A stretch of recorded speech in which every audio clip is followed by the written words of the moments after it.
Hey everyone, we're off to find a pollinating plum tree to pollinate our plum tree.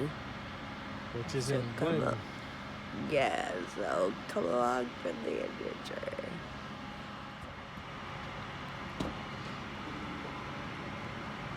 And Nellie's gonna ride in style.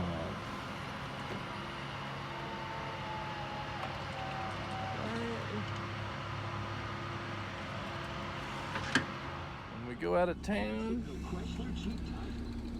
Nellie always likes to get us order subs from Publix. That'll keep us full until we come back. I know this is not a sponsored video, so making these field trip videos is hard. They're not well planned. It seems like you need a production crew to really take advantage, of a real unscripted or mostly unscripted, road trip. You get two people,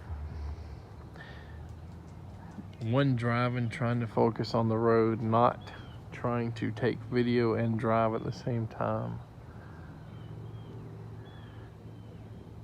We turn at a red light or go here and there, talk about our little adventure like a lot of YouTubers and all do. Of course, they'll be talking as they're driving, or the passenger will be talking. And they potentially can take takes over and over again, but we're so time crunched as well. We can't sit there and do the same take, driving down the road, or saying, okay, here's our turn to the nursery, here's our garden center, this, that, and the other, here's Natalie going up and down the ramp, me turning the ignition, and doing all these things that kind of make it a little adventure that so many people do. So it just ends up being, we just don't end up getting enough footage to really be a good adventure. It's like, we were doing one where we were going to Lowe's and Home Depot, and it's like, okay, we're going to Lowe's or Home Depot. Oh, that's fun. We just left Home Depot. Didn't really get any footage in between, of her browsing, Natalie browsing stuff. And you really do need to script stuff, and it's probably safer to have a third or fourth person there, to do a lot of the stuff to make sure everything goes right, and instead of one person focusing on driving and the other one just playing with their phone or whatever. So did we actually get anything at the nursery? Well, actually, let me go back. Last Friday, I believe it was, we were going to this nursery. We had made it all but 10 miles. This is like an hour and 30 minutes or so away from our house. Got a call from the daycare. Your son's sick, yada yada, you need somebody to come pick him up. We debated, whether or not to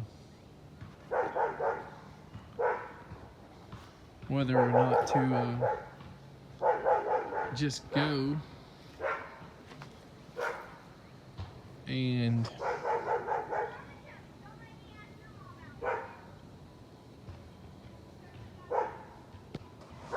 sorry, I'm distracted.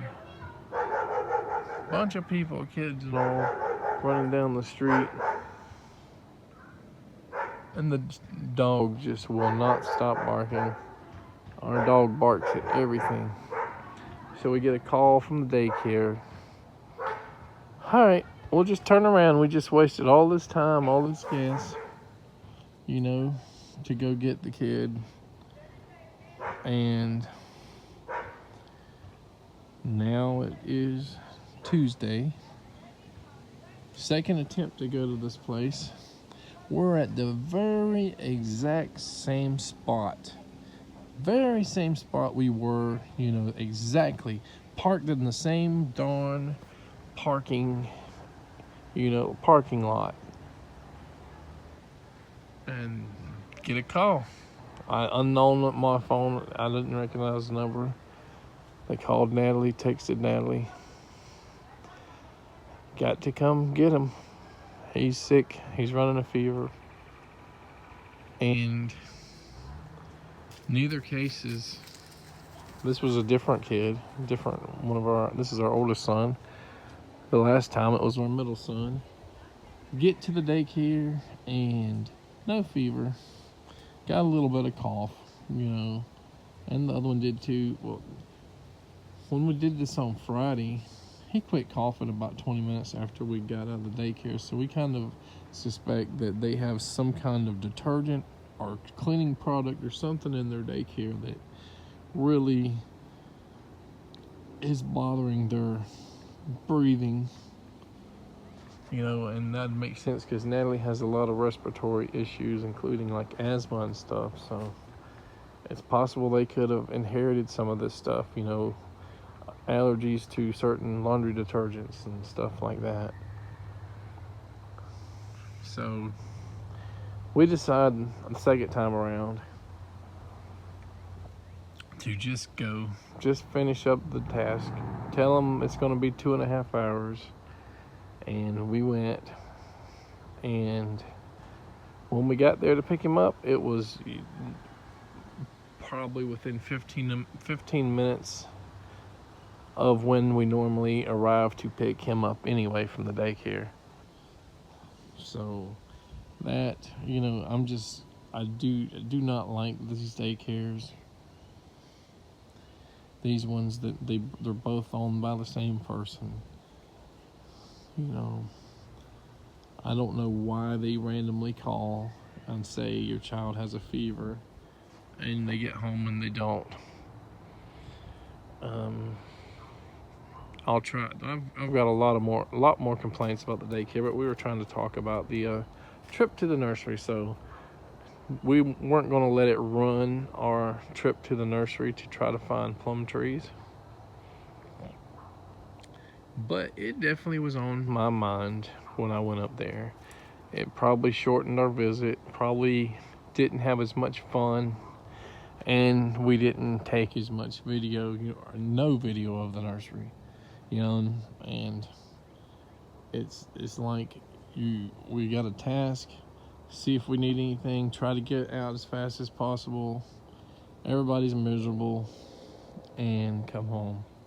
So this nursery, we called a few days ago to see if they had, plum trees in bloom to try to pollinate our plumcot. They said only 15 gallons. So that's what we were trying to get on Friday. And we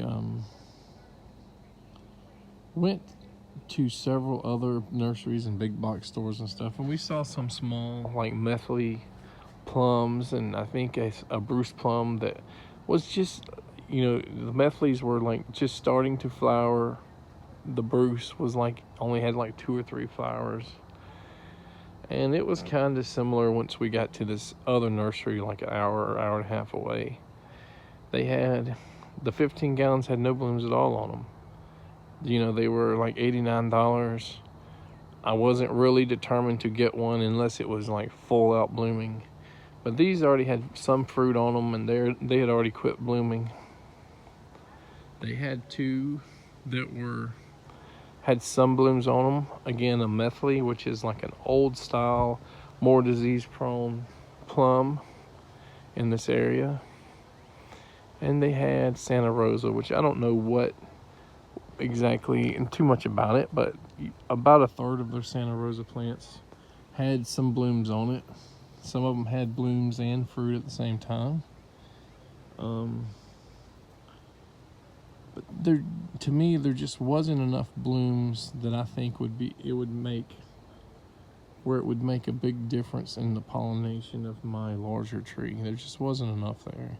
So that just took my, my priorities changed, because I couldn't find a 15-gallon or 7 or 5 that's just full of blooms for it. So did we get anything there? There were a lot of things I would have gotten if I had like $500 to spend. And I thought of like getting 3 or 4 or 5 things and just, going broke, but I ended up just getting a avocado, a Brazos Bell.